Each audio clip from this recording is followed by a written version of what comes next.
As young and old flock to the perennial Spirit Halloweens in various costume shops around the world to pick out their polyester, plastic packaged costumes, or scour through the various thrift stores and charity shops to find that perfect vintage piece for their quirky homemade costume. The ghosts of Halloween costumes past are resurrected as the veil between this world and the next thins. And on every corner of the internet, vintage photographs of terrifying children in papier-mâché pumpkin heads and frightening clown costumes begin to pop out onto your For You page. Collections of the most hair-raising vintage and Victorian fancy dresses go viral, and people in the comment section wonder why in the good Lord these folks look so gosh darn ugsome. Well, today, my spooky little croissant, we will be answering that question and more. Welcome, friend. I'm TK, your tour guide to the past, and you are listening to For the Love of History, the podcast where we talk about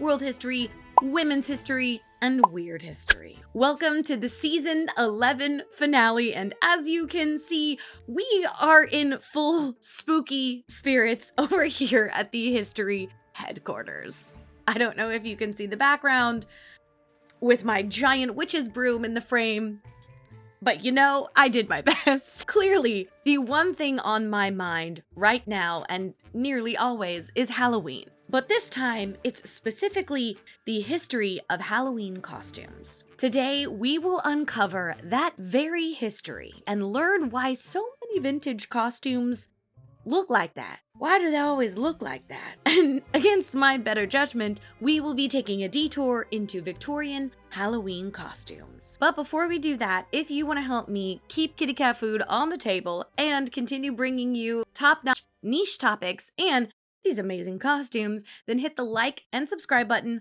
on YouTube and share this episode or any episode of For the Love of History podcast with your friends. And if you're listening over on your favorite podcast platform, go ahead and leave me a cheeky little rating or review, preferably both if your platform allows. And as always, if you're listening over on Spotify, you can leave a comment.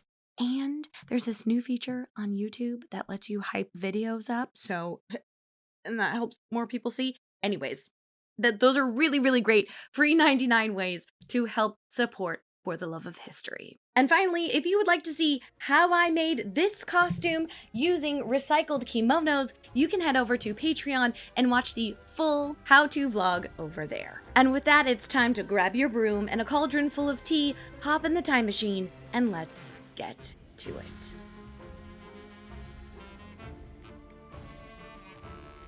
As you stare at that sexy pirate queen costume underneath the neon lights of a Spirit Halloween that used to be a Best Buy, your mind wanders to the origins of the holiday that you're about to get dressed up and blackout drunk for. Unless you're in your 30s, you'll be in bed by 10 wearing your favorite Nightmare Before Christmas pajamas. But regardless of whatever level of festivities you partake in, know that you are in some way carrying on a 2,000-year-long legacy of fancy dress up. The origins of Halloween begin with the festival of Samhain, a mandatory 3-day and 3-night celebration and ritual that marked the end of the harvest season and the beginning of winter. From the evening of October 31st to November 1st, folks of the Celtic world would gather together in a celebration that historian Peter Beresford Ellis describes as, quote, an intensely spiritual time, for it was the period when the other world became visible to mankind and when spiritual forces were let loose on the human world. Samhain was indeed a time to celebrate, but it was also incredibly dangerous. It was believed that the veil between the world of the spirits and the gods all but vanished for these 3 days, which allowed loved ones to return, but also let in mischievous and downright dangerous beings. Beasties, demons, ghouls, and little folk of all varieties could come in and do things like switch babies for changelings and tempt humans to come into their world. So to combat these tricksy specters, the Celts would perform rituals like leaving out food to appease the spirits, hanging skulls with candles in them to steer the spookies away from homes, and relighting hearth fires. Our historian friend Pete also said in his book, The Dictionary of Irish Mythology, that in Ireland, as in other Celtic countries, the fires were extinguished and could only be rekindled from a ceremonial fire lit by the Druids, which sounds magical. So whimsical. This was done to further protect the house from spirits as well as bad luck. Like all holidays, the traditions changed over the decades, and new features were added, like dressing up as hideous monsters and pranking your neighbors. But TK, why they do that for? What does that costume have to do with protecting yourself from a daemon? Excellent question, beloved. I would love to answer. These winter fae and little folk, tricksters though they were not immune to being tricked. The Celtic people would dress in very scary costumes to disguise themselves and make the other fairy folk believe that they were one of them. That way, they wouldn't be kidnapped. The goal was not cuteness, but creepiness and full-on disguise. The pranking element was also a feature of the incognition.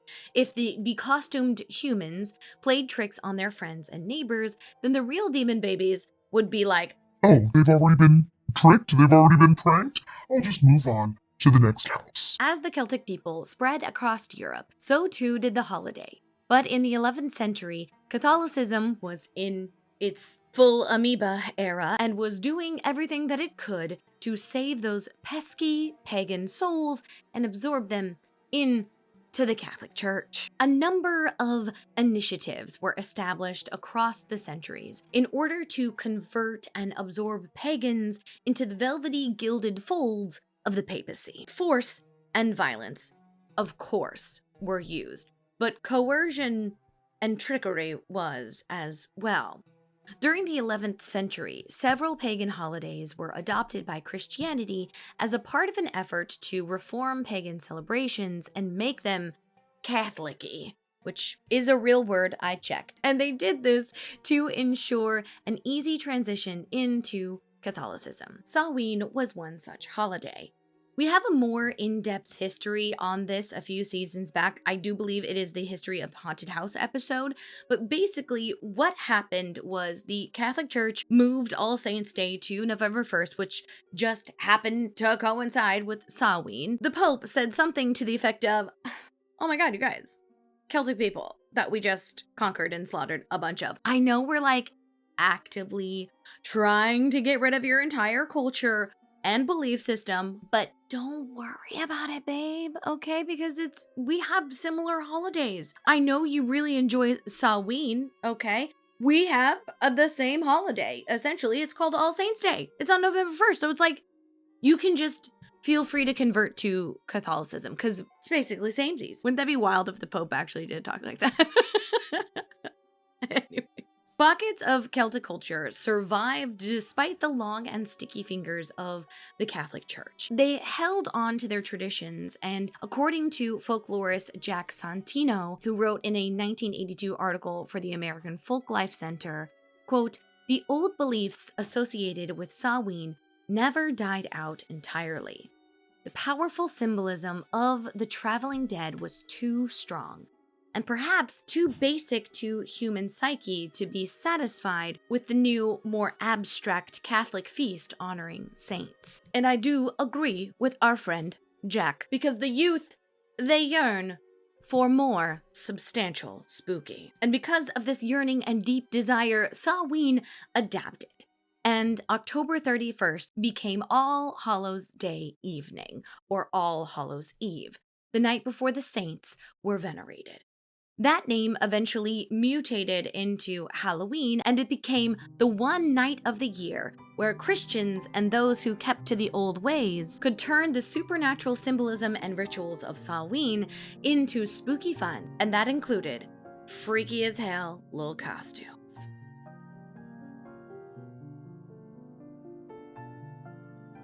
Nightmare fuel is how I would describe some of the vintage photographs of Halloween costumes gone by that are floating around the internet. Maybe it's the black and white wash, or maybe it's the clearly homemade nature of the masks that leave me with the heebie-jeebies, or maybe it's the fact that these costumes were strategically ugified. After the near total absorption of the Catholic pagan holiday Samhain into Christianity, the medieval folks of England and Ireland developed a few new traditions of their own, like the practice of souling, where people would dress up in outfits symbolizing the souls of the dead, going from house to house picking up soul cakes along the way.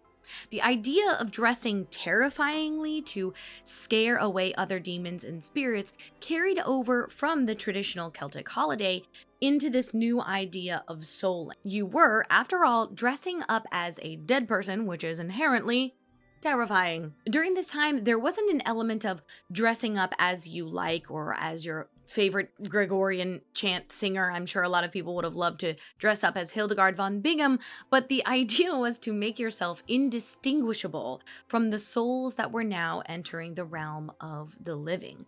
Once again, incognition was key. Things stayed relatively the same for the next few centuries. Costume themes branched out ever so slightly into the fanciful, with some people dressing up as winter spirits, but they still held firmly the idea of full concealment and peak creepiness. Halloween was isolated to Europe until the 18th century, when Irish and Scottish immigrants began coming to the United States. We'll touch on the English and the Victorians and their costumes and traditions in the last section of the episode, but I want to focus right now on the United States, since it is the #1 consumer of Halloween accoutrements and doodads in the world. Like I said, immigrants from Ireland and Scotland began coming to the United States in the 18th century, and they brought along with them the traditions of wearing costumes during the holiday that was now called Halloween. The traditions of Halloween stayed in the isolated pockets of these immigrant communities, but in the 1920s and 30s, the idea of Halloween really caught on like a haunted house on fire. During this time, there was a big shift to community activities, doing fun, family-friendly things, and Halloween parties were a great stepping stone for these community organizers. People began renting out halls and salons and holding Halloween masquerades for both children and adults. And I don't know if you've ever dressed up in a costume before, but it is hella fun. It is so fun. So obviously, it became pretty much an instant hit. Children and adults of all ages would slap together a nifty homemade mask and costume and saunter down to the local community center to bob for apples and spike the punch bowl. The main feature of costumes during the 1920s and 30s was total concealment. There was a slight shift away from being creepy and super scary, but total concealment was what they were going for. Halloween night was all about turning into a person or creature completely different from yourself. During the 1920s, the very first half of the 1930s, there wasn't really any commercial manufacturing of costumes, so everyone just had to make their own stuff. There were a few paper masks and aprons that kids could wear, but if you were an adult who wanted to go to your local Halloween party, you had to do a little DIY. And there wasn't a whole lot of places people could turn to for inspiration, so these were just straight off the dome type of costume. And that meant you were gonna get some major crafting fails and uncanny valley disguises. You have to remember, too, at this time, the availability of crafting products was extremely limited. You really only had to work with newspaper and cardboard and paint and glue. Of course, you had your traditional crafts of millinery, crochet, knitting, beadwork, woodworking, and things of that nature, but crafts had an entirely different meaning, and arts and crafts supplies like we have today and like we're very familiar with in the cosplay and costume world were just not available. They just did not exist yet. And all of that to say, of course, you're gonna get some janky looking costumes. Obviously, some things they're not gonna pan out, all right? And the jankier and weirder that these costumes were, the more likely they were to be preserved and survive to today. You know, you're not really gonna save a picture that just looks nice, like a nice person in a nice costume. You are, however, going to share and preserve the weird looking pictures, the creepy little gremlin looking babies, and the costumes that are put together like it's the mask from Texas Chainsaw Massacre. So obviously there's going to be a bias towards the preservation of those weird ass pictures and the circulation of those janky costumes. So that's another factor in why we see so many exceedingly creepy vintage costumes. But you can find some very normal, very cutesy looking costumes from the time. You just have to dig a little bit deeper. But by the end of the 1930s, capitalism came a-knocking to rescue the craftily challenged. Around the end of the 1930s, Halloween costumes would have their first round of major change. Pop culture costumes began to emerge alongside costumes manufactured by companies. Companies like J. Halpern, who got some of the first commercial licensing for images of characters like Popeye, Olive Oyl, Little Orphan Annie, and Mickey Mouse. They created and mass manufactured these types of costumes. They were usually masks and like a jumpsuit sort of costume. These character costumes were the first of their kind and really revolutionized the costume scene. But unfortunately, this industry, like many others, would come to an abrupt stop during World War II. With resources barely available for life necessities, frivolous items like Mickey Mouse masks fell to the wayside until after the war ended. And when it ended, costumes came back with a vengeance. Post-World War II Halloween was a cultural costume renaissance. Costumes not only became more affordable to the general public, but they also increasingly took after superheroes, cartoon characters, and entertainment figures. Halloween costumes were beginning to emulate real people, real characters, and figures from history. But probably the biggest shift in the cultural costume zeitgeist was in the 1960s, when things got sexy. I don't have to tell you what the 1960s were like, so it's no surprise that there was a decrease in fabric yardage when it came to the creation of Halloween costumes. For the first time in several decades, adults began dressing up again, and Halloween was no longer seen as just a holiday for children. It also became increasingly popular to not completely hide your face and to emulate the character. Rather than conceal your identity, you became Wonder Woman, you became Dracula, you were the Pirate Queen. One of the biggest pushes for the commercialization and the shift in costume culture was the manufacturing company Ben Cooper. This massive company helped turn Halloween into a pop phenomenon and was responsible for 70 to 80% of the Halloween costumes and accoutrements on the market for several decades. And there's even a documentary on it, and I think that we might watch it over on the Patreon Discord. But just to give you an idea of what the Ben Cooper company was like, it was basically the spirit Halloween of the 70s and 80s and even into the 90s. You could purchase anything from masks to costumes, makeup, accessories, wigs, everything in one place to become almost anything your imagination could think of. As pop culture changed in the United States, so too did the face of Halloween.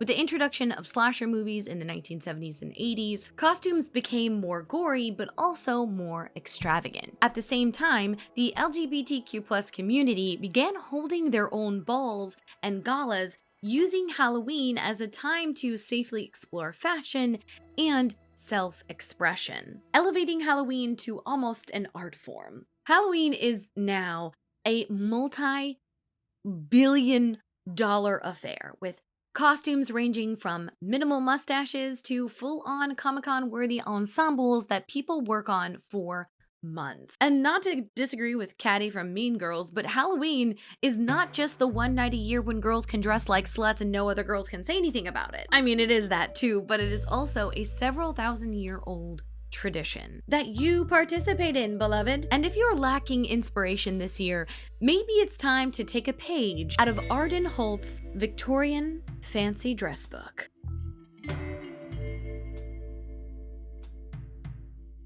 you know that we can't go more than a few episodes without talking about the people that I love to hate. The Victorians. I am in fact contractually obligated to make fun of them at least 3 times a season. Some guy with a fiddle came up and made a deal with me when I created this podcast. Had to kiss a cat butthole and make a blood sacrifice. It was a whole thing. Anyways, I digress. There is a very good reason why I once again singled out the Victorians in this episode. Halloween in the Queen's England was a rather different affair compared to their Yankee cousins over the pond. Halloween at the onset of the Victorian period was an exceedingly important affair. It was the night for many Victorian middle and upper class youths to get a little amorous congress in and some matchmaking. The posh Halloween parties of the 1800s were all about mixing it up with other singles and playing games just risque enough to be socially acceptable, but also fun. People would play very spooky and semi-spiritual games such as scrying for your future lover in a mirror, which is so fun. You should try it. And according to Sawmill Museum, quote, another game was bobbing for apples, and whoever was able to pick up the first would be the next to marry. Many other games included using different objects to find your spouse's initials, what their silhouettes looked like, their career, and even the color of their alma mater college. While Victorians did still hold superstitions, many of the games were only played for fun and not really taken seriously. They were stitious, not superstitious. But what they did take very seriously was their costumes. So beck forbid you showed up in an 1800s equivalent of a cat ear and eyeliner ensemble, because you would be the talk of the party and you may not be invited back to the next Halloween soiree. So in order to avoid abject shame and social ruin, the men and women of party-going age would scour magazines and books for inspiration. Starting around the August time, magazines would begin printing best party practices and costume ideas. And during my research, I found the fancy dress book to rule them all, called Fancy Dresses Described, or What to Wear to Fancy Balls, by Holt Arden, which, by the way, probably was a pseudonym, like a pen name, and this was actually a woman who wrote this book. It's a whole thing.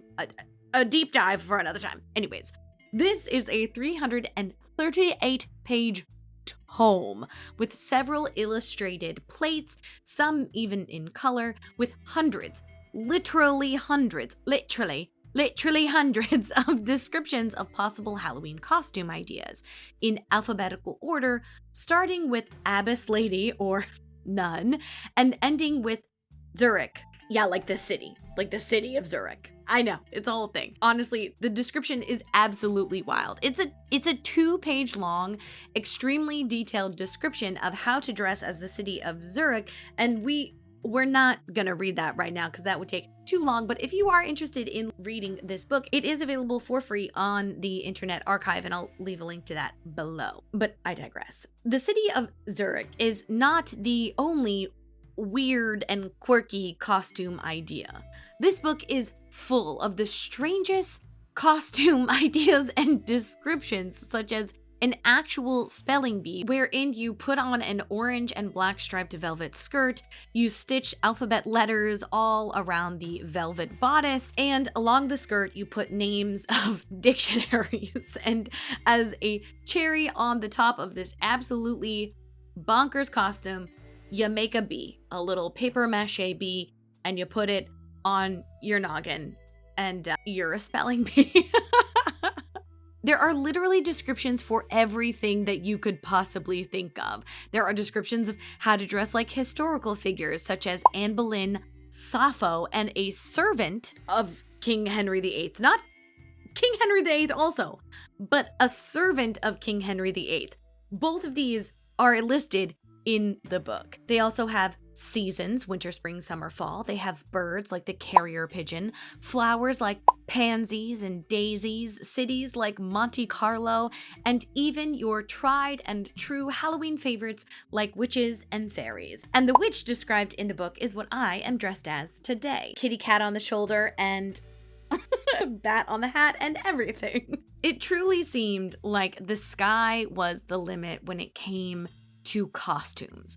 Truly, your imagination and budget, to some extent, was the only thing that limited your costume ideas, and the more outlandish, the better. Because these occasions were dressed to impress. If you were amongst the middle classes, you would most likely be making your own costume. But if you were of the upper crusty variety, then you could have your costume tailor-made through businesses such as Debenham and Freeboy in London, who not only made these costumes, but also sold all of the fabrics, hats, shoes, accessories, and various accoutrements needed to make their fancy dress dreams come true. So as you think about what you want to be this year for Halloween, perhaps turn to our Victorian forebearers. Pop a bird on your head and become a magpie. Slap some gems on a veil and be a hailstorm. Or maybe be the actual Roman Empire. Whatever you are this year, beloved, I hope you have a very safe Halloween as you carry on the tradition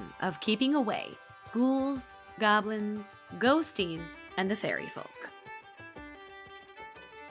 Well, dear one, we have come to our final thought, and really all I have to say is thank you so much for another amazing year. This community continues to grow, and for that I am just incredibly thankful. I truly do not know how to express in words how thankful I am for every single one of you, delicious donuts, and just how much it means to me that you choose to spend your time listening to me info dump and cry in the club on a weekly basis. Truly, just thank you so much. So like I said at the beginning of the episode, this is the season finale, and we will be going on a break until the end of the second week of January. That's when season 12 will start up, but fear not, okay? There will be some videos going up over on YouTube and some archived episodes, as well as some other goodies that will be released during the break. So fear not, I'm not going to be gone forever, all right? I couldn't stay away from you for that long. The intern and I have a lot of revamping and new content that we are super excited to work on and to bring to you in the next season. And you can see all of the behind the scenes for that over on Patreon. And since the year is coming to an end, the History BFF Census will be going out. In fact, it will be out by the time this episode releases. So if you are new to the community and if you haven't done the History Bestie Census yet, this is a place for you to give the intern and I direct feedback on what you like about the podcast and what else you would like to see more of,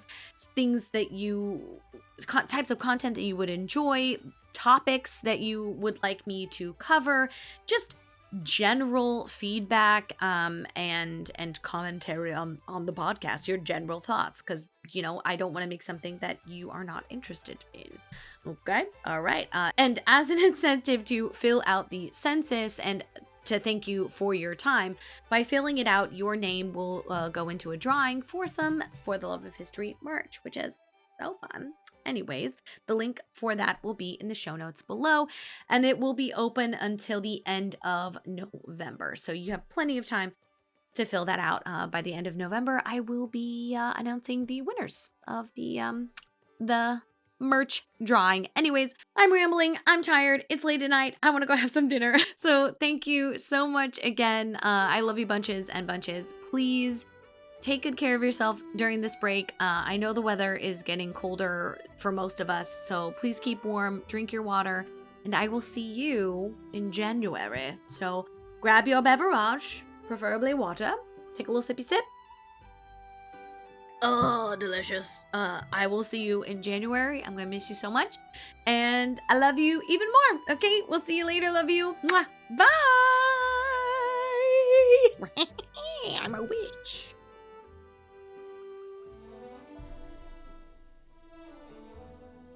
Okay, Teddy time. Ted tax. Ted tax. Time for the Teddy. Ted. Thanks for coming. Can you say thanks to the bestie? Did you donut? Diddly dee, skiddly doo. Full glory. Yes, I'm very hungry. Pasta, pasta, pasta. Can you do me a small favor? Kiss you. Yeah. Kiss me. And also close the door. Do you like it? Closed where? This door. Oh. Yeah. She's long. Oh god. Oh no. Okay.